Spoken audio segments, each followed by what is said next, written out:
तुम्ही दोघेही डॉक्टर असून तुमच्या मुलाला तुम्ही स्पेशल स्कूलमध्ये ॲडमिशन का घेतलं हा प्रश्न आम्हाला बऱ्याच ऑटिझम पॅरेंट्सनी विचारला आहे.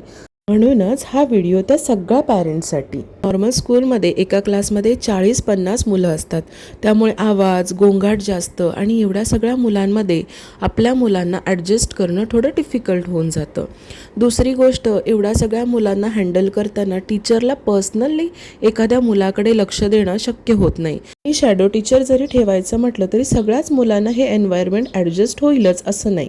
आपल्या मुलांना कम्युनिकेशनमध्ये इश्यू असल्यामुळे त्यांना इतर मुलांशी फ्रेंडशिप करणं, बोलणं, खेळणं यामध्ये चॅलेंजेस येतात आणि त्यामुळे मग ही मुलं त्यांना बुली करायला लागतात. तो वेडा, मंद, स्लो लर्नर असे त्यांना टॅग देतात की ज्यामुळे ही मुलं आतल्या दुखावली जातात. क्राऊडेड क्लासमधील मोठ्या आवाजाने त्यांना एन्झायटी किंवा त्रास होऊ शकतो. शेवटी मी असं म्हणेन की तुमच्या मुलासाठी योग्य शाळा तीच आहे जिथे त्याला समजून घेतलं जाईल. फक्त इतर लोक काय म्हणतील म्हणून त्यांना रॅट रेसमध्ये ढकलणं योग्य नाही. स्पेशल स्कूल म्हणजे कमीपणा अजिबात नाही. उलट तिथे आपल्या मुलांना पेशन्स, सपोर्ट आणि सक्सेससुद्धा मिळू शकतो. तुम्ही देखील आमच्या मताशी सहमत असल्यास आम्हाला कमेंटमध्ये नक्की सांगा. हो, अशाच इन्फॉर्मेटिव्ह आणि मोटिवेशनल व्हिडिओसाठी नक्की फॉलो करा.